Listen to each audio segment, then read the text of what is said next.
Hey everyone, this is Kevin from the chesswebsite.com, and today we're going to be going over a nice little opening defense for the Queen's Gambit. And so if you don't like to play the Queen's Gambit accepted line, today we're going to be going over a Queen's Gambit decline line, and that is the Slav Defense. We're going to be going over a lot of different variations. This is very popular in GM play because there are so many different variations in the Slav Defense. We're going to go over some of the main points of some of the most popular variations that you will see. The Slav Defense starts out with pawn to d4, pawn to d5, both trying to control the center with their pawns. From here, white's going to play pawn to c4, and then black is going to play pawn to c6. Instead of playing pawn to e6, instead he's first going to play pawn to c6, trying not to block off his light square bishop, and at the same time protecting his pawn on d5. Now there are a lot of variations. One of the first ones we'll touch on is the exchange variation, and it's pawn captures on d5, and black responds capturing on d5. And I really feel that this is one of the least exciting variations of the opening. And for this, a lot of times you'll actually, instead of c6 first, you'll see the semi-Slav, which is e6 first, and then c6 will eventually come into the mix. And we'll actually go over the semi-Slav in another video since it's a completely different defense in itself. But the Slav continues with c6, and the exchange variation, which we talked about, is less common, but we'll go over the main line and some of the main variations that you will see from the main line. And the main line continues with knight to f3, trying to control the center, development of his knight. And from here, black's going to do the same. He's going to develop his knight to f6. And then white's going to bring his knight to c3. And from here, black's going to go and start taking pieces. He is going to take on c4. And from here, it's a very important move. White needs to play a4. And what this does is it prevents black from playing his pawn to b5. Now, a lot of players, if they're very aggressive like myself, they may even try a move like e4. This is the Slav Gambit. And this is offering up this pawn back so that black can play pawn to b5, holding on to this pawn. But it's really tough to say if white has adequate compensation for this pawn. Instead, if you're playing white and you do see the Slav, I would actually recommend just playing the a4, pawn to a4. And what this does is it doesn't allow black to play his pawn to b4. But what it does do is, if you can see, anytime your opponent plays, you want to see the space that he left. And this pawn on the a file is really going to be used to defend this b4 pawn. But once it comes up to a4, it can no longer defend this b4 square. So this b4 square is going to be a major theme throughout the Slav Defense. So if you're playing the main line and you do come across this, always be aware that black's going to be looking at this b4 square, and he's going to try to hold on to it, and white in turn is going to try to make sure that black does not hold on to it the entire game. So play can continue from here. Bishop to f5, and what bishop to f5 does is a couple things. One, it develops his light square bishop, so from here black can continue to play his pawn to e6 without trapping in his light square bishop, and at the same time it prevents white from playing e4. White would really like to play e4 with his pawn, putting his pawn in a nice central square, but at the same time it a discovered attack on this c4 pawn.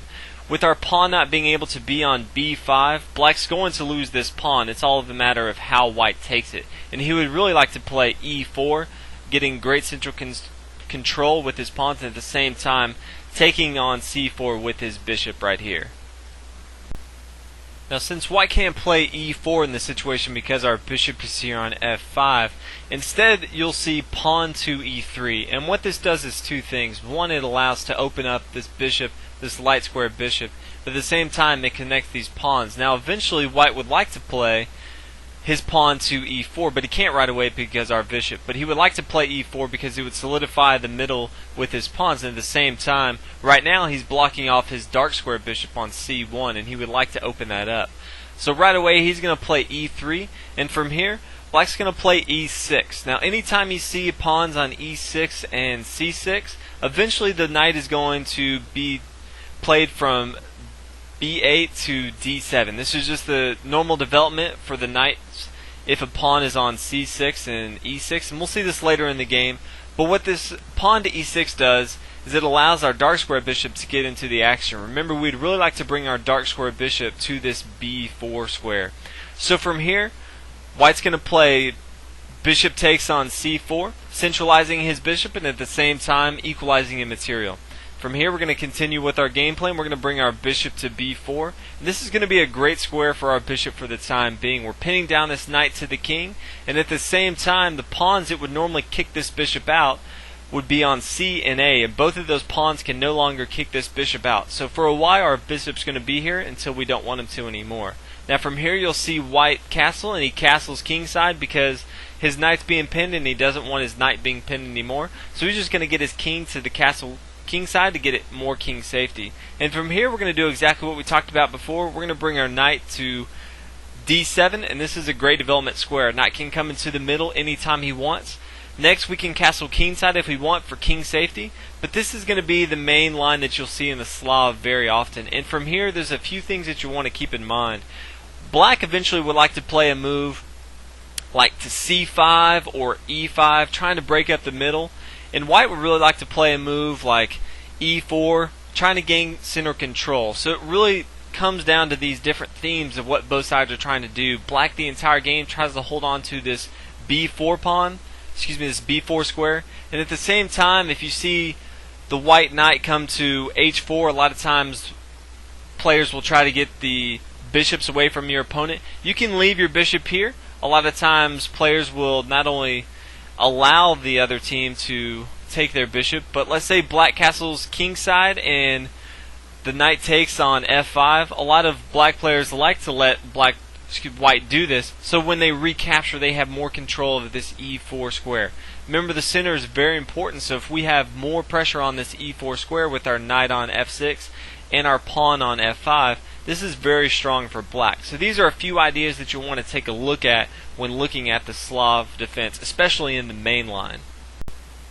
Another variation that you're going to see in the Slav defense is the simple decline line. And so I want to go over it because there are a few missteps that a lot of people make. And so I want to go over just exactly how you should approach it when you come across it. So Slav starts out with d4, d5, c5, and c6. And from here, white's going to play knight to f3. And black's going to play knight to f6. Now there's two moves that white can make.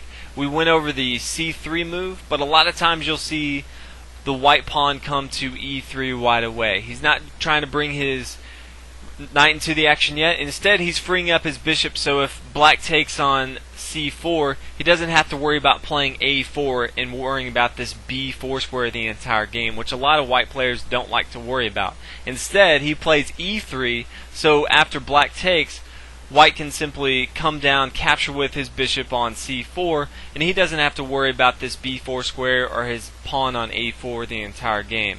So if you see this, keep in mind, because if he does play this, you don't have to take on c4, I was just showing you, but from here, your bishop can come to f5, and this is going to be a very good square for your bishop. From here, if white captures on c5 and we recapture with our pawn, then we have great central control. We can now bring our pawn to e6. Our light square bishop is not blocked in. We can get our dark square bishop into the game. We can castle kingside, and black's going to have a very good game from here. The problem arises if you're expecting e3 and don't play accordingly. Let's say white plays d4, we play d5, they play c4, and after c6 they play knight to f3, knight f6, and now instead they play knight to c3, which is the main line that we talked about.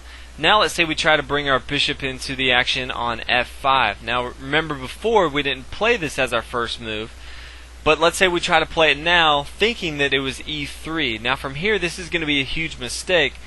The queen can now come to b3 for white, and they're going to have a huge advantage. See, now that he has three attackers on this one pawn, his knight, and his queen, and at the same time he's attacking this pawn on b7.